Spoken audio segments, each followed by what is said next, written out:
Hello, my little ponies, and today I feel kind of like I'm vibrating inside. Why? Good question. I don't know. Just feel. I've been feeling like that since I woke up at 4 p.m.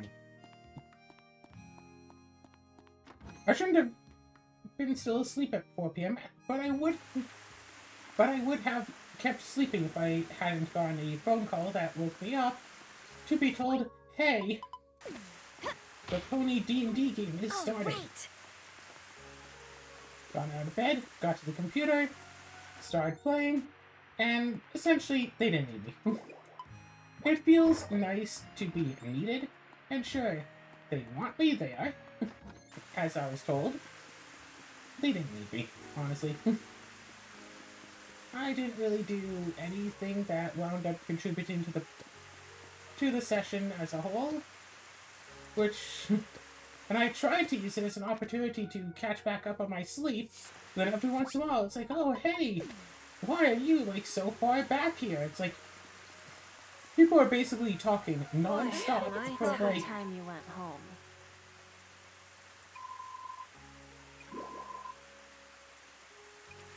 people are talking essentially non-stop, like 3 or 4 hours straight. I could barely even say anything without interrupting somebody. So of course I didn't say much because I couldn't.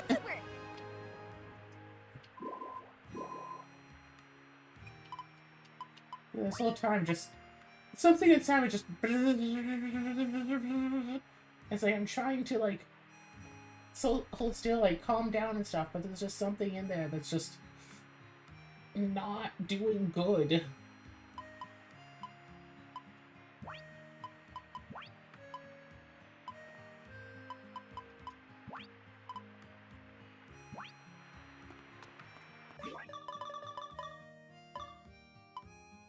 Increase weapon skills. I could just choose that if I really wanted to. The Twinkle Tree. But I don't have the Twinkle Tree. And the reward is that they sell the seeds at the store. Level 10 vegetables. Started work on that.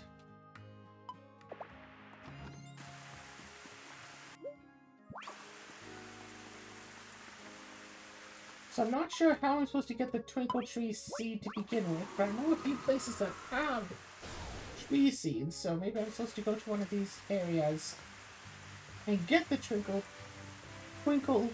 Tree seed.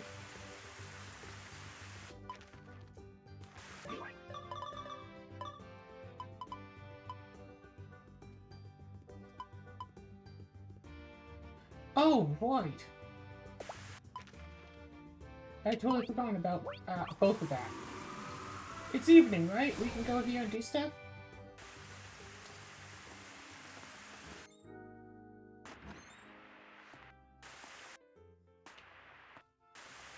Is it too late in the evening for this?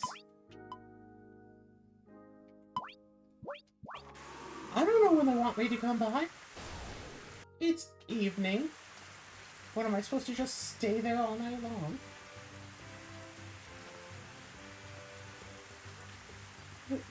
I don't know. It'll probably be another week or two before it actually gets uploaded, but I've been trying doing Ocarina of Time entrance randomizers lately, and those are nice. It helps if the person taking the notes is familiar with the locations of the game. I did it with just myself taking notes, and like I had to stop every so often just to keep writing in notes. And I tried it with Azura, like, being the one to keep track of everything. And like I'm sure if we took our few sets of notes and compared them to each other, they would be vastly different. So I try to arrange everything by like bumps. So it's like, okay, we're in like Kakariko Village. And then it's like, okay, Kakariko Village, Graveyard, Dash, and then say, go on City. And then I'd have a new character like, go on City, Top Exit, Dash, Kakariko. But instead of Zoro, it's like, Kakariko, Graveyard, Exit, Goron City, Top. Goron City, top exit, Kakariko graveyard entrance. It doesn't matter which entrance you're going into in the new place. Seriously.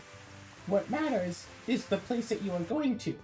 And then you can, in that place's category, say which exit leads back to the first place.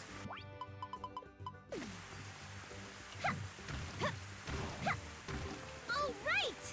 Nice! Nice!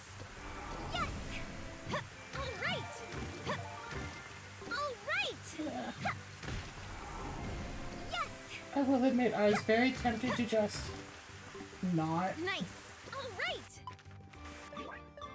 not record runes today, but don't record runes every other day. We go for runes. That's down here, right?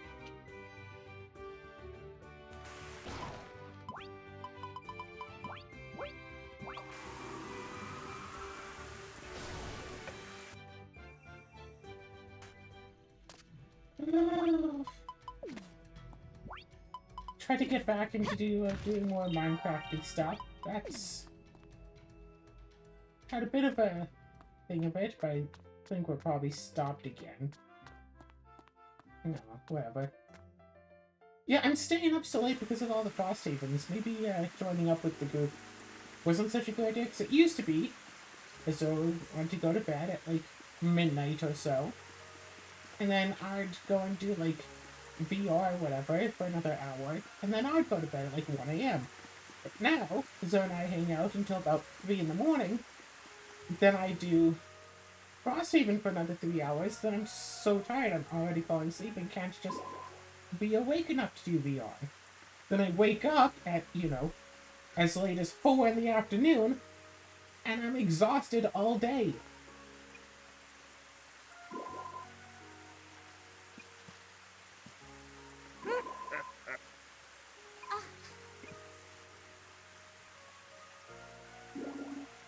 I'm sorry.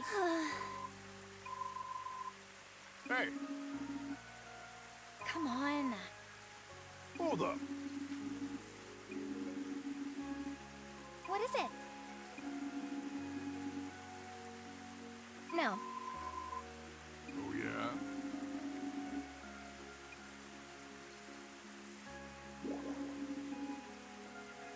Heh.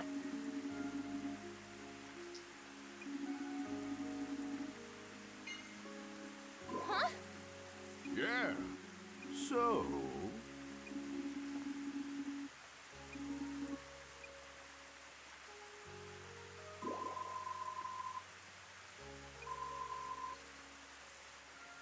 Hey! Sorry about that.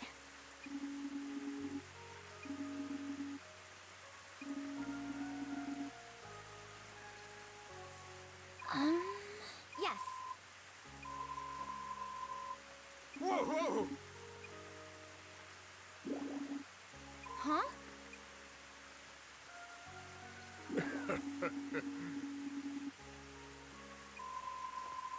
My friend's a bit of an oddball, but try not to get too once I know you're both out safely, I'll come find you again.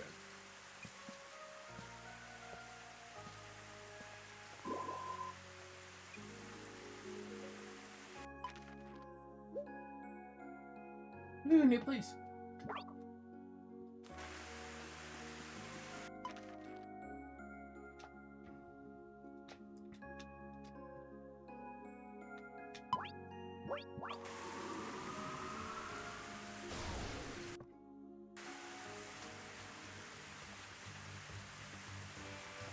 That's essentially a quick chat about, right? Heard a hot new game came out recently, Split Fiction? I've heard, from what I hear of the reviews, it is a lot of fun to play while you're playing it, but if you stop and think about it, you start realizing how it just does not make any sense. I have yet to play it.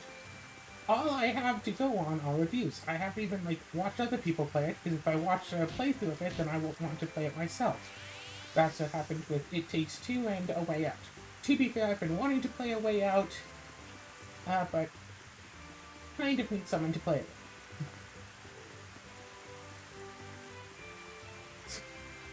Yeah, maybe I'll get my brother to play with me at some point. Two of us just playing through this game of guys going to prison and stuff, and just like, okay, but okay, but like, hear me out.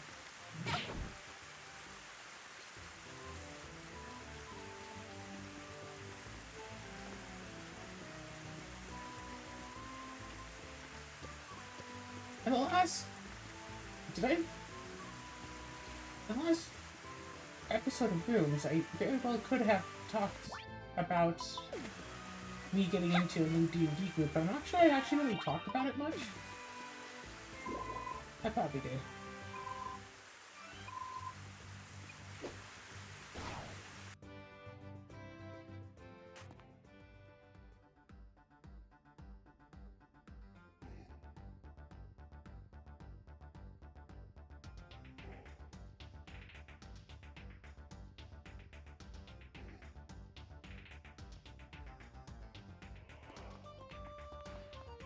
Okay, now, well, this place have gold. Doesn't seem like it, yeah.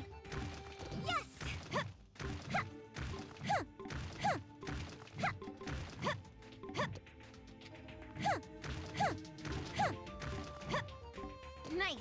All right. All right.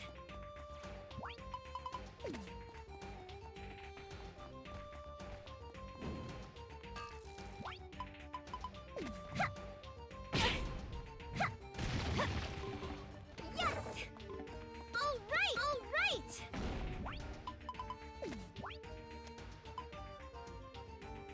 right. Time to eat.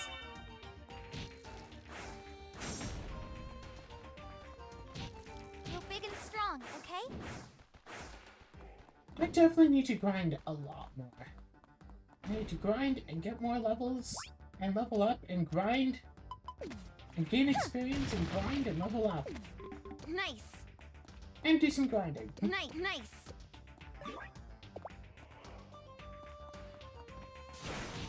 Watering time. Grow big and strong, okay? Grow big and strong, okay? I hope it comes out okay.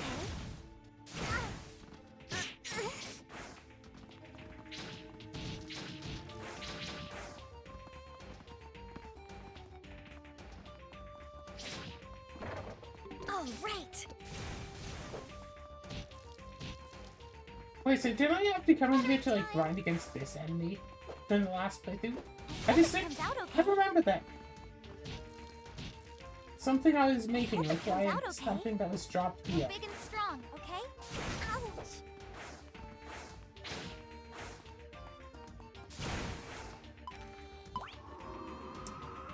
Let's leave.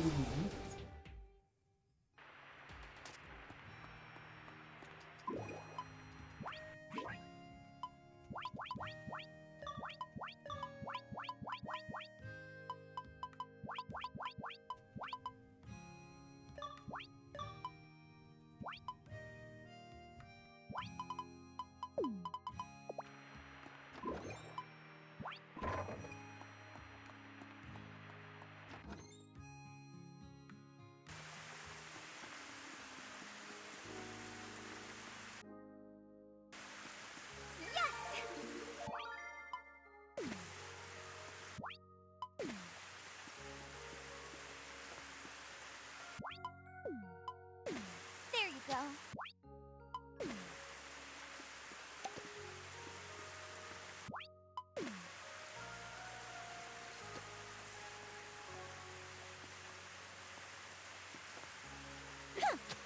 Let's There.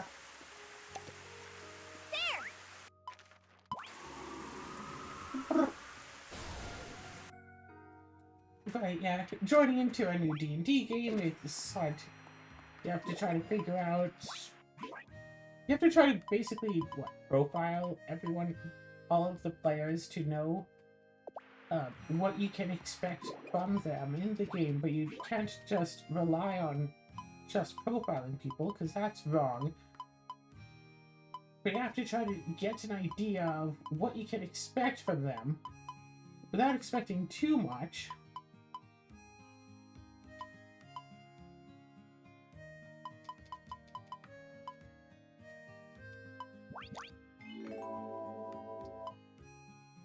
You just have to try to understand them right from the get-go. And if you fail at that, well, too bad.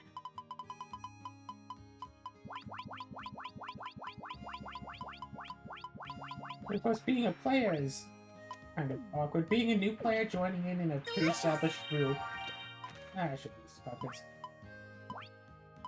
is weird because it's like, okay, how do I establish myself as someone who works with what's already been established without knowing what exactly has already been established? How do I work with the group in a way that the group would want me to work with them?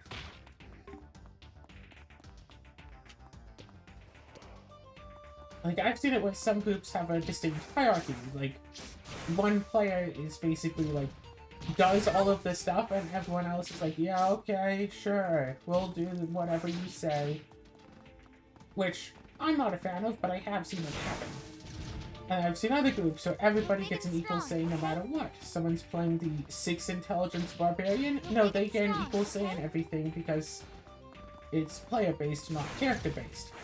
And somewhere it is more character-based and not player-based. It's like, oh, you know, you're playing the bard or a sorcerer, or like your character has the highest charisma, you're the one who always talks to all the NPCs we face. I don't care if you, the player, does or does not want to do it.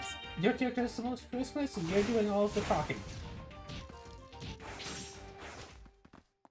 Watering time.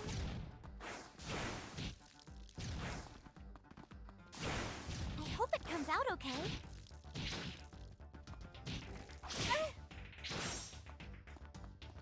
Go big and strong, okay?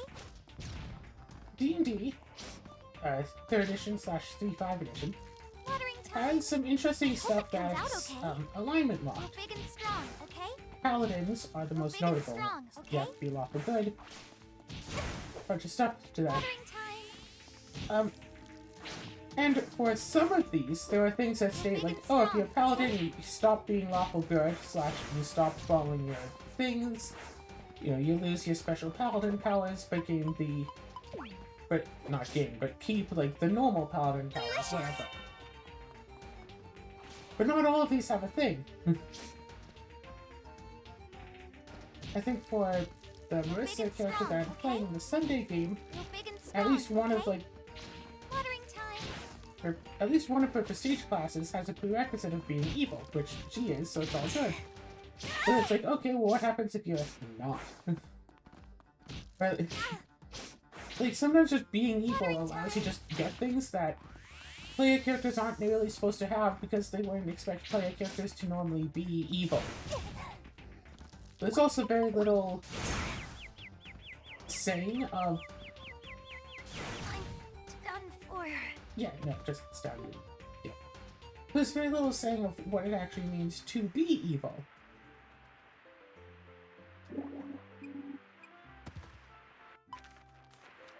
Like, is it just a case of, you know, do the opposite of what a good aligned adventurer would want? You come, like, you know, you're fighting your way through a bandit encampment and you find they've taken innocent people as prisoners. Good aligned party would want to set them free. Right. So does the evil aligned party want to just kill the prisoners? Like, is that just a thing now? Like, oh, we're evil aligned. Guess we have to kill them all. Like, Time to eat. but then there's the thing of like, oh, well, you know, if you're good aligned, then you have to do certain things because that's the good thing to do. If you're evil, are you then forced to do certain actions because that's the evil thing to do?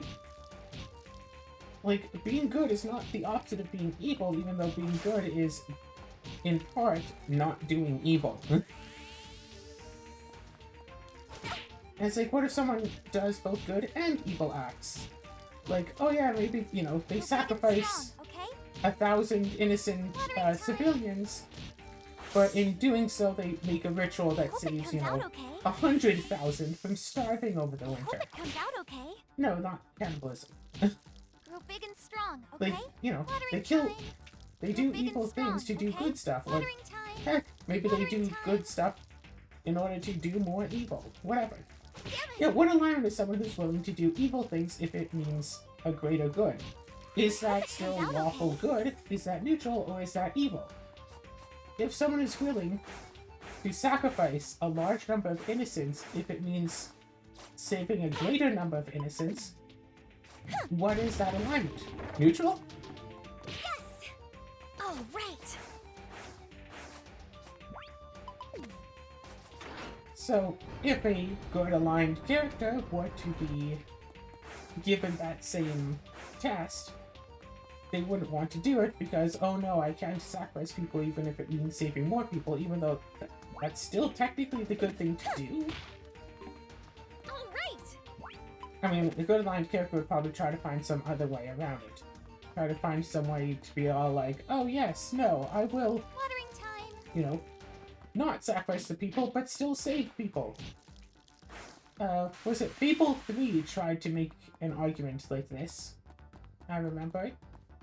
And Watering time. they got very Big and popular for strong, doing okay? it really, really badly. The idea is some great evil is going to come in one Grow big year. and strong, okay? In 1 year in the future, a great evil, say 100,000 units. Grow big and strong, okay? The great evil is going to come to the town I in hope it exactly comes out 1 year. okay. They are going to kill 100,000 civilians. For each gold piece that you have saved up in the treasury, you can save one person. I hope it comes out okay. Over the course of that year, you are given a few opportunities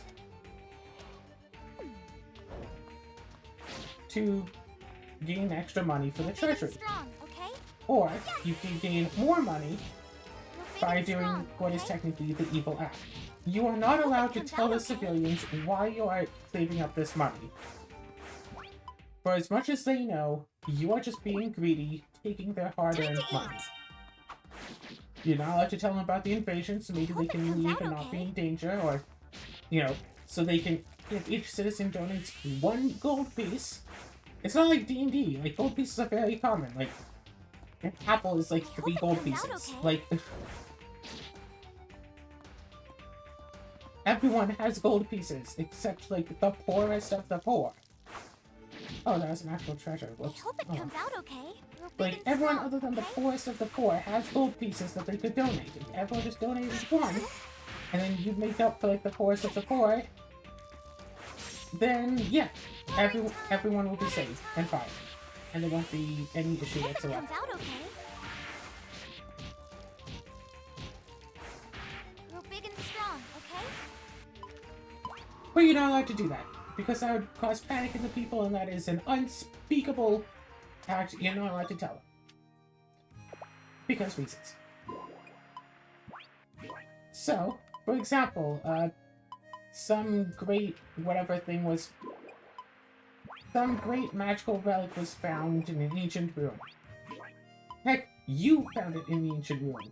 You go on an adventure to find this thing, pull it out of the ruin, and then you have a choice to make. You can either sell it to someone who will use it for some evil, but make a lot of money for it, or put it, like, in a museum where people will pay, where, like, the museum will buy it for less money, but then it won't be used for evil.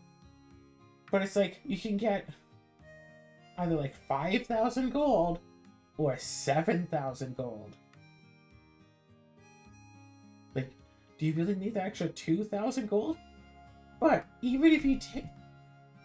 So you have these choices. And not very many of them. I will keep repeating. Not a lot of choices. And then you...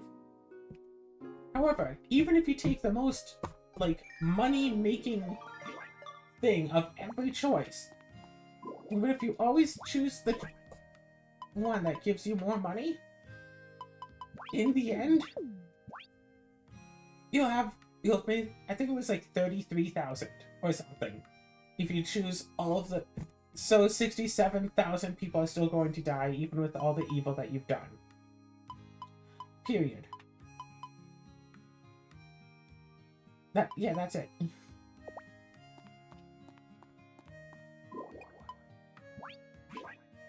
But there...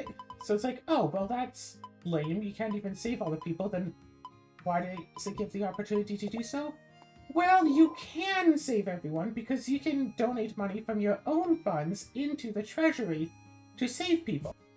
So, supposedly over the course of, the full game, you might have like 10 or 20 or 30,000 gold that you can donate, but then of course you have lesser, I don't know, potions or armor or weapon or whatever. So you have to like hamper yourself to save other people. Or save up 100,000 gold, put it all in the treasury, take every good option that you want, have all the good stuff, and save every single person. It's not even all that much work, actually, because all you have to do is earn a bit of money, invest in a property, close out the game, advance your system time forward, go into the game, take the money, buy some more property with that money, close out the game, advance your clock forward, go back into the game, get more money, do that until you have all of the places in the world, and then easily make all the money, donate it in, save everybody. If it wasn't for the property thing allowing you to get lots of money really easily, yeah, that would be a fair choice, because, hey, that would be a lot of work to do. That would ultimately be worthwhile, because then, hey, everybody gets saved, you can still be good. That completely undermines everything else. Like, even without just investments, it's still fairly easy. Not that hard to just make the money to save everybody. Anyway.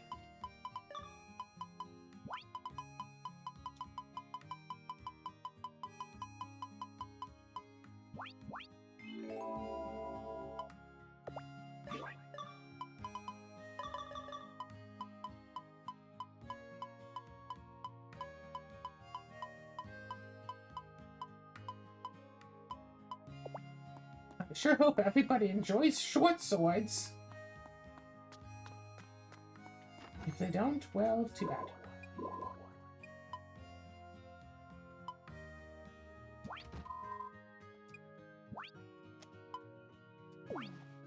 Here's a sword. Wonderful.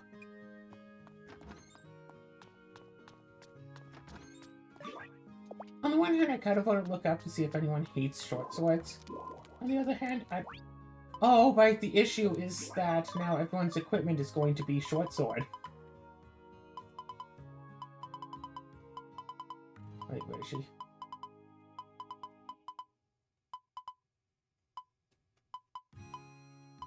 Oh, that's got it.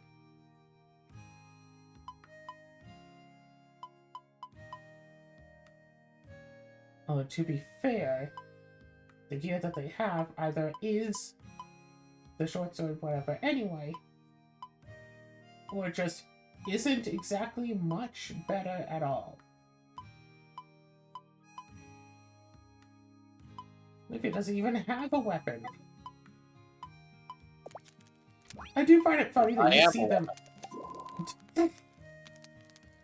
You just about gave me a panic attack. What? How? Just randomly coming in while I'm here talking to myself. Yeah. Wait, sir, are you familiar with Fable 3? Yes. Yeah, I was talking about the whole big ending thing, and how it was kind of misguided. Oh? Oh, you have to save up 100,000 gold to save everybody, or else the Great Darkness will come in. Oh, but you're not allowed to tell anybody about it to have them save up, to have them help donate money. You have to save it all up yourself, even if it means doing evil deeds. But even if you do every evil deed, you still won't have enough money. You know, that thing. Okay. But it's actually really easy to just get all of the money yourself without having to do anything evil at all, period.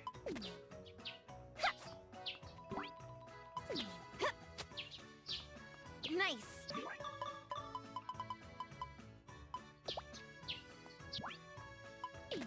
There we go.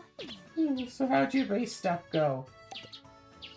Well, it wasn't a race, it was a multi-world thing, and, let's just say I tried a jigsaw puzzle thing.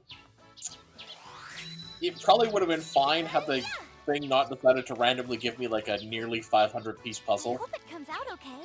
Watering time. Yeah. I've just not been feeling well today.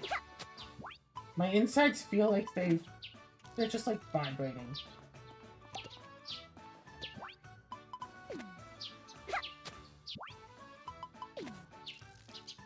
I don't know why my insides feel like they're vibrating.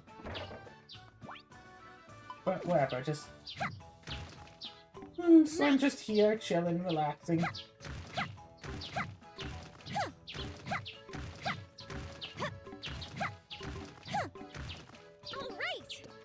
Don't know if it'd be worth it to, after we're done with the runes, try loading up some whatever game.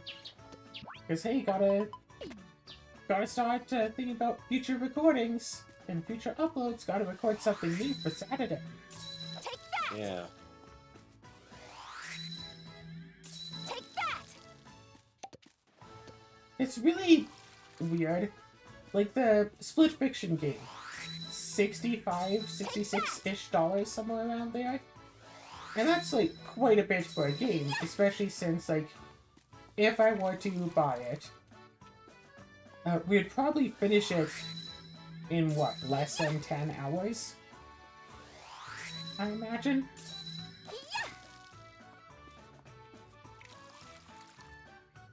Like, I don't know the average expected playtime of it, but it seems like most modern games are not made to be, like, super long. So it'd be essentially like a long movie, basically, right? And it's like, oh, that's a lot of money to spend for, one unit of enjoyment. Even if it is good enjoyment, it's just one unit, and that feels like a lot. Right. Except, say, if we went out for dinner and a movie, it would cost more than $65. And not last as long. I mean, sure, then we'd also, have food, but, like, still. Heck, even if we just went out to the movies, it would probably cost $65. Yeah.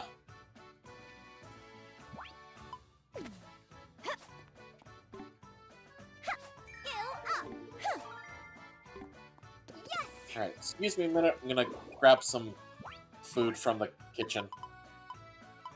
Tasty kitchen.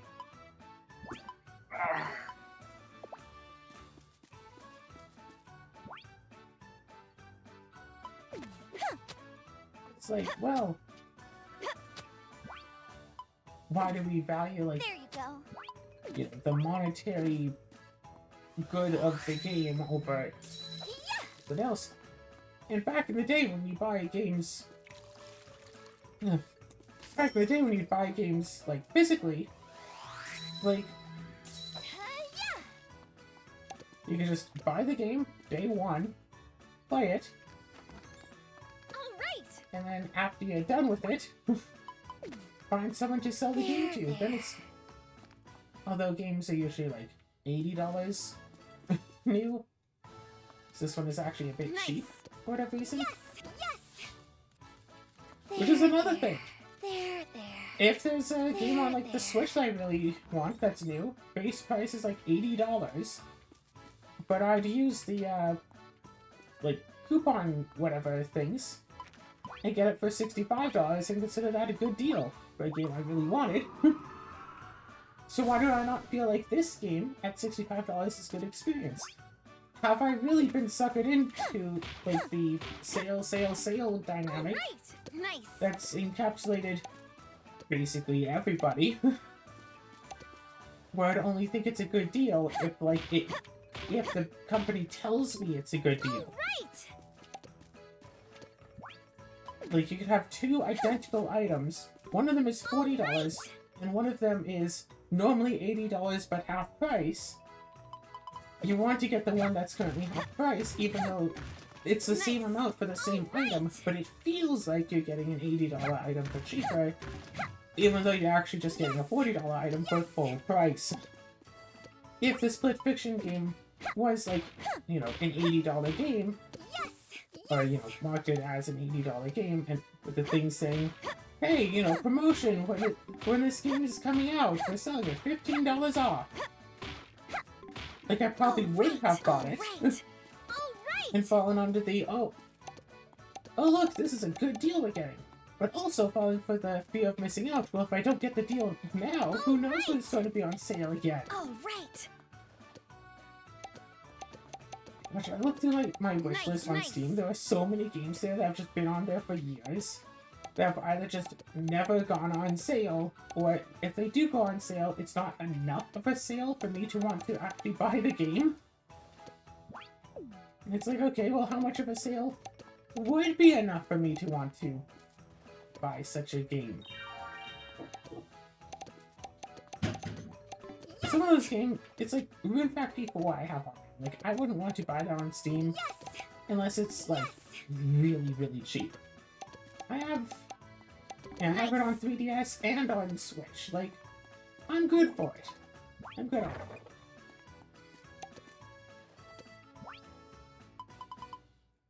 I'm already good there.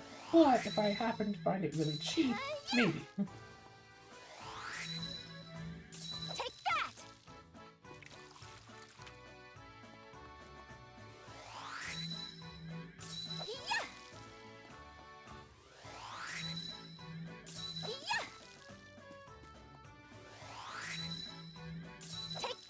Well, I was hanging out with the Zero down in Edmonton. We went to, like, second-hand stores that had really old games. PS1, PS2, some Nintendo games, N64, all that stuff.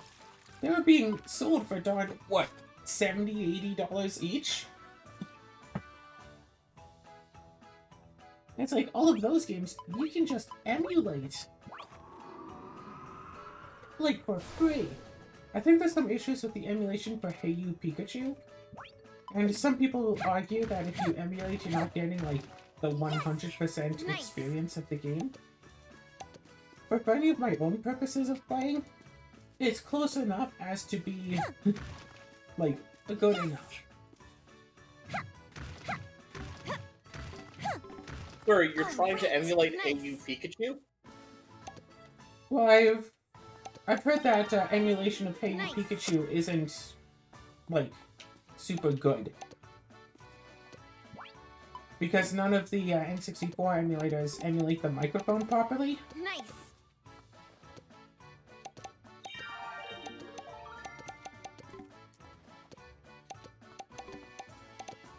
Nice. All right. All right. I don't know if that's true. I haven't actually tried to emulate Hey You Pikachu. Nice. I played it as a kid. I rented it and played it. All right. Nice. And I found that it apparently works even without the microphone plugged in. Yes. Watering time. Yes. Yes. But oh, Zara, if you're down for it, I may have found an old Game that I used to enjoy that we could totally try playing together in co-op. Mm-hmm. Nice. Yes. It's silly. It's not like a great game, but you know, it's silly. It could be fun for a few hours.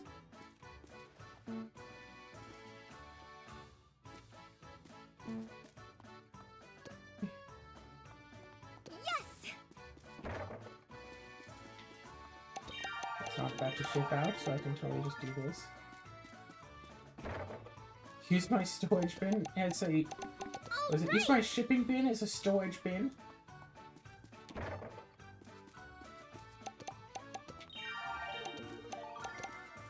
Yes. Yeah, let's just walk home, not be done with this yet.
Oh, nope, nope, nope.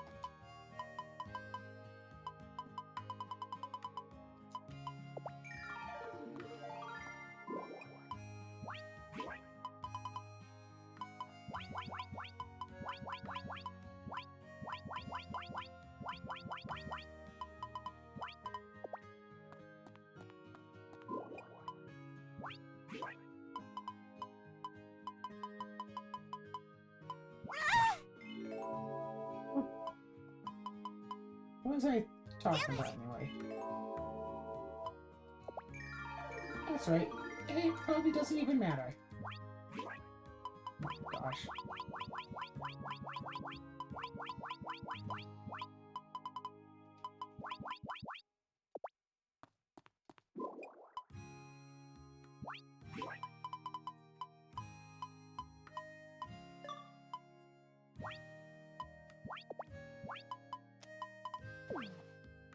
Time to eat.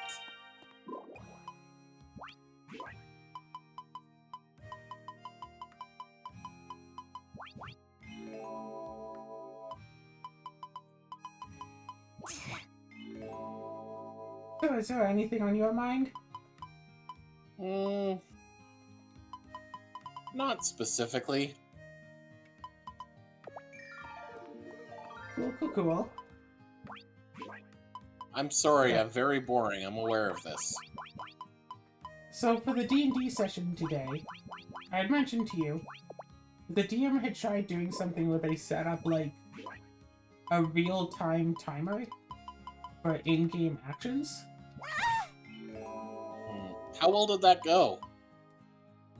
They gave up on it after, like, 10 minutes. If you want to use a real-time timer for something like a tabletop RPG,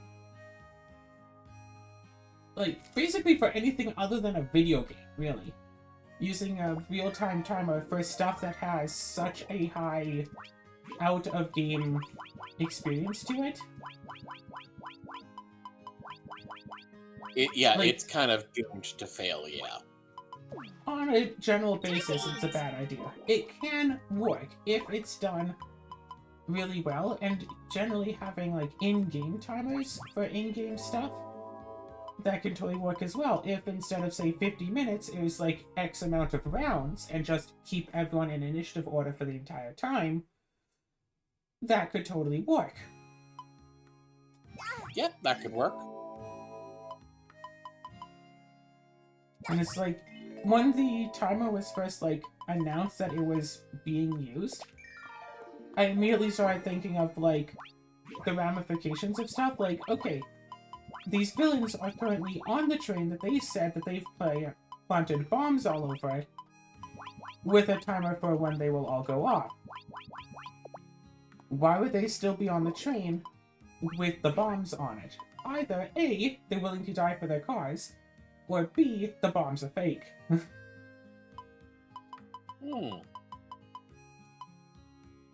No, as it turns out, they all just have teleporters that they can use to just escape, but even when we were able to kill them, before they teleported away, we couldn't then, you know, take the teleporters for ourselves. Even though someone had specifically said that they wanted to loot the body, DM just kind of brushed right past that. 6 player characters in a D&D game for someone who's apparently running D&D for the first time? Delicious. That's a lot. Some of my favorite times playing D&D were like 2 or 3 players.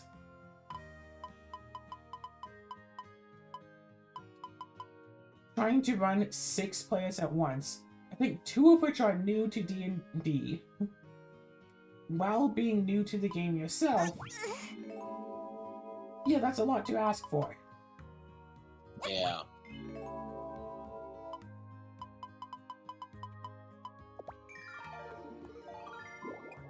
And then it's like, yeah, when this game was advertised to us, we were told it was going to be very light on combat and very like RP, like slice of life focused. And since then, we've had... Oh, the map looks different now, because it's summer. We've had basically nothing but combat. And it's like, was it last session? Session before? Whatever? We get into a great big combat. The issue is, though, it's like the middle of the night. My character's already used up all of her leveled spells. I didn't take any damaging cantrips because I was told there was not going to be very much combat at all. I especially didn't think that there was going to be combat. So I used up all of my leveled spells. I have a damaging leveled spell that I can't use now because I used up all my spell slots. And then we go into combat. It's like, well, why can't this wait until after we long rest? Oh, because you have to do this exactly 6 hours later. You can't have a full 8 hours of sleep. No. It's like, yeah, that would have been something good to have told us. Yeah. That we could be expected to not get a full rest.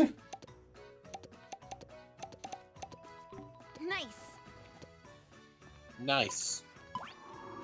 And it's like, yeah, I kind of wish I had been informed of this, you know, possibility that this is a thing that would potentially happen, so I could have prepared better. Yeah. But since I wasn't told, I couldn't prepare, and it's like, okay, well, I mean, we have 2 dragons and a member of the town guard fighting alongside us, like, what in the hey am I supposed to do? I use a mage hand to pick up a rock and hit them with it. Like, what do you want from me? My light spells and illusion spells aren't doing anything. Because the enemies bypass my DC like 14. What, you want me to keep trying the same illusion over and over again? I understand, it didn't work. But trying other stuff also doesn't work. So, like, I'll just be here.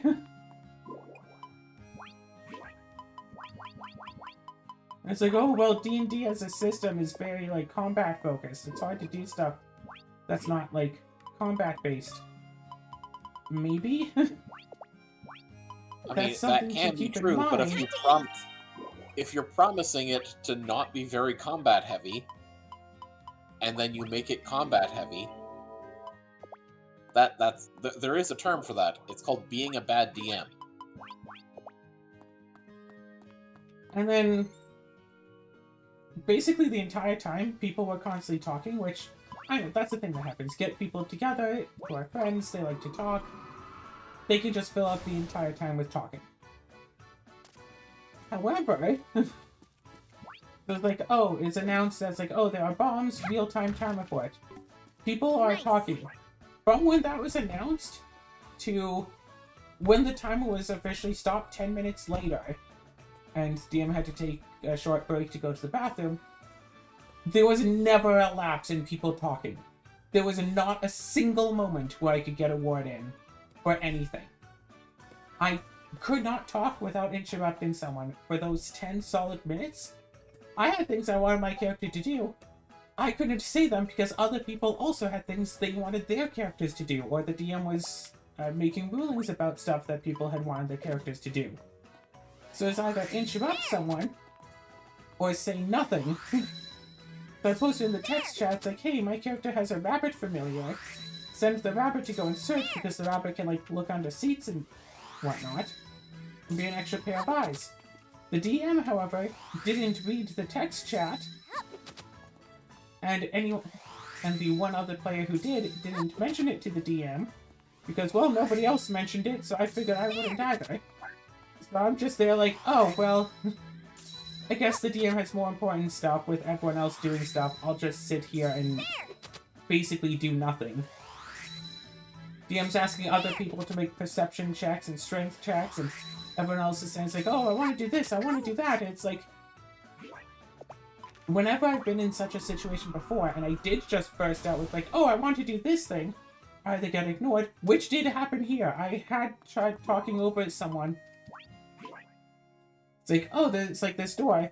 Hey, what kind of a check can I make to like just open this? Like, what is the open lock skill in 5th edition? Was completely ignored. So I was just like, okay, whatever. Let them keep, you know, bashing doors down and making perception rolls. And basically the conversation never stopped until like, oh, hey, V, what are you doing way back there? Why aren't you up here with the rest of us? It's like, in the non-stop conversation that's been going on, not once did people say, oh, I'm going to move forward. They instead just move their minis forward. And then like 12 seconds, not even 10 seconds later, say, oh, why are you so far back? It's like, we weren't saying we were moving our stuff ahead. Like, we go from in initiative order because we are in combat to suddenly everybody runs ahead. It's like, weren't we in initiative? It hadn't even gone to my turn yet. I thought we were still in initiative. I see the initiative tracker at the top of the screen. Why aren't we in initiative? And it's like, oh, well, yeah, no, but that fight ended, so now we're, you know, on the next thing. It's like, damn, like, if the fight ended, then why is the initiative tracker still up? Oh, right, yeah, my bad, I didn't take it down. Oops. And that happened, like, what, 3 separate times? It's like, I don't want to tell the DM that they did a bad job, because, like, every, like, new DM just gets, you know, every new DM has a rocky start to things. Whether they're trying things that just don't quite work. You know, one way or another. Like, everyone has instances that don't quite work just as well as they would think, and it's a bad idea to just tell someone, hey, your thing was bad, when really it's like, hey, you weren't prepared for the consequences of your thing. Yeah. I don't want to, you know, make them... I don't want to disparage them. But also, it's like, hey, you weren't prepared for your thing. That's okay. You are also ignoring one of your players. Possibly more. I don't know if anyone is supposed to be ignored. Which is definitely less okay. Yeah, it's like, oh, right, I didn't read the text chat because I thought people just used it for jokes, so I just stopped paying attention to it. It's like, see, the thing is, when you have so many players, and yeah, 6 is so many players, when you have so many players at once, you kind of need things like the text chat for people to say what they're doing so they don't interrupt people. You wanna know what I was told? Oh, feel free to interrupt people. It's fine. If it's important, you can just talk over people. And I said okay, but it's like, that's not really something I'm so comfortable with just doing, because people have called me rude on many occasions for talking over people. And now I'm being told, oh, just talk over people, it's fine. And it's like, you say it's fine now until I do it, and then someone has their feelings hurt because surely what they were saying was also important, or else they wouldn't be saying it. Like, am I supposed to wait until I think someone is saying something that's not important to talk over them, or just talk over no matter what? If two people both have important things to say at the same time, and they're both talking over each other, you're not going to hear either of them. Yeah. And we've seen that firsthand, like, even just in a conversation of just the two of us, or conversation of, like, the two of us and Axe. Like, it's like, when you pull that up to 7 people, between, you know, the 6 players and the DM, you really need to have some way to, you know, to reliably communicate. At least in person, if you're all sitting around a table together, if someone wants to talk next, they can, like, hold out, like, their hand or something. Or, like, raise their hand, which, oh, blah, blah, blah, you're not children in school anymore, blah, blah. It works, though! If someone is saying a thing and someone wants to, like, step in with something that isn't directly tied to the thing the person is saying, they can, like, raise their hand or, like, you know, hold out a hand. If someone is asking, it's like, oh, what kind of a roll is it to open a lock? And the DM answers, oh, it's like this, you know, it's a sleight of hand check, whatever. Someone else is, like, holding that, it's like, okay, but...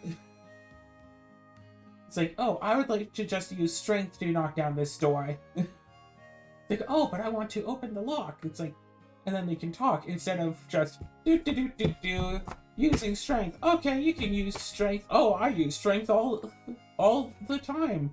Oh, what is your strength score? Oh, I have a +3. Oh, I also have a +3 to it. I would like to assist.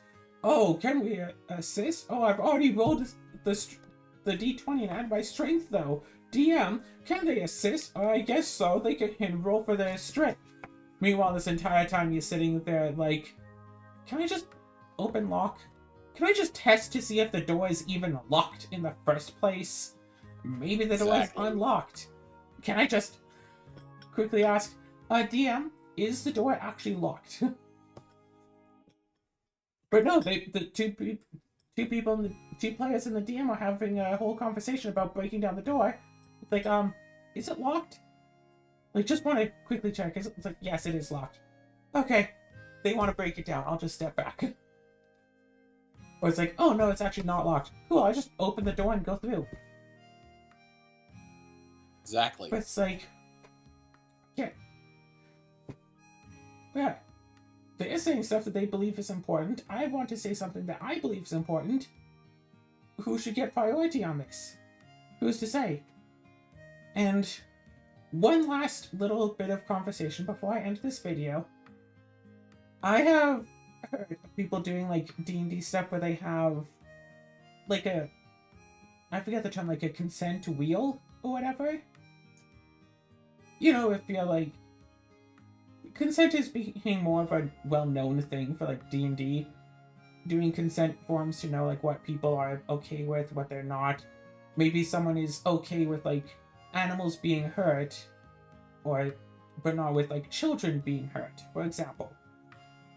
Okay. I've heard of people bringing out, like, a consent wheel. It could be, like, a wheel on a piece of paper. It could be, like, just an item, whatever it is. And the idea is, if something is happening in the game that someone is not consenting to, like, someone would absolutely have a panic attack if they even think about children being harmed, and then someone is talking about that they want to attack the helpless child, that they can, like, put their hand on the consent wheel as a non-verbal way of saying, hey, no, stop this right now. I haven't actually seen it in use because I haven't played much, like, in-person games. I can't help but think that it wouldn't work because, A, the person doing the thing that's against the consent would have to be watching everyone else at the table to make sure they're not touching the consent wheel while they say everything. So you have to be watching everyone like a hawk to see if they're touching this thing. B, if you have just one wheel, someone would have to, like, get up, walk around the table, lean over the table to touch this wheel. Because, hey, if it's not, you know, within arm's reach of them, they'd have to get up and walk over to it. And C, this assumes that the person can't just say, hey, stop, and interrupt. Like, oh, I lift my great axe and aim to slaughter this child. Hey, stop. So it'd have to be the sort of person who wouldn't listen to someone telling them to stop, but would keep a watchful eye out to make sure no one is touching the consent wheel. And yeah, that's basically it. Like, you would have to, everyone would have to be the, it only really is impactful for the sort of person who, A, would do something against someone's potentially pre-established consent. Because, hey, if you do the consent talk at the beginning, then you would know, hey, don't do this. So it'd have to be someone willing to go against consent, who wouldn't be willing to listen to someone telling them to stop, but would be willing to be constantly watching the entire table at all times to see if someone is touching the consent wheel. And D, the person who's going for the wheel would have to not be open enough to tell the person to stop, but would be open enough to effectively be telling the person to stop by reaching for the wheel. If someone's so, like, shy and reserved that they don't want to tell someone to stop, would they not then be too shy or reserved to touch the wheel and tell them to stop? Yeah, definitely seems kind of flawed. And it's like, the transmutation server has, like, a similar thing, right? Like, if someone says something that, like, you want them to just stop, period, with, you reply to their post with a specific, like, emoji. But you can't just tell them, hey, stop, I'm serious. So if, you know, two people are having a conversation, one person says something that crosses the line, other person is fine with it, a third person who's just watching the conversation notices that, like, you know, something was said that they don't jive with, instead of just saying, hey, stop, and, like, replying to the message, they just put an emoji on a message that could very well be off the screen. If someone's, like, on their phone, that doesn't hold a lot of messages. Yeah. And, like, if someone's, like, if it's just a whole topic that the person doesn't like, do they just click on it, scroll through emoticons, scroll through emojis, this one. Oh, click on that, scroll through emojis, that one. Scroll through our emojis. And it's like, as opposed to just saying, hey, stop, or leaving, when it comes to me, if ever anyone was talking about stuff that I didn't agree with, a lot of time it's people saying, you know, homophobic stuff, sexist stuff, transphobic stuff, using the R slur, you know, ableist junk, whatever. Yeah. It's like, hey, you shouldn't be saying those things. I'll just be told by the moderators, yeah, well, you can leave. You don't have to read this, you know. You can just go and do something else. You don't have to be here. They were having a conversation before you came along. It's like, actually, no, I was talking first. And they responded to me, well, you don't have to read what they say. Now I'm riling myself up. The point is, I don't understand the use of the consent wheel. So if anyone wants to, like, respond in the comments, if anyone's been here this whole time and wants to respond in the comments to say how the consent wheel has worked out for them, not just how it's supposed to work. I think I understand how it works, unless I don't. Like, I would like to hear stories of people who have, like, a consent wheel in their, like, tabletop games and how it has actually worked out for people. Because I'm not a believer right now, but I can be swayed to understanding. I just don't get it. I think that's fair to say. I don't understand how this is helpful. Yeah. This is... Anyway, oh my gosh, my brain is burning. Your brain is burning? Yeah, like I said, maybe I'm just sick or something. I don't know. I'm calling this episode here. Any last words? Zeke. I told you when we played Scrabble last week, I'm telling you again, Azura, that is not a word.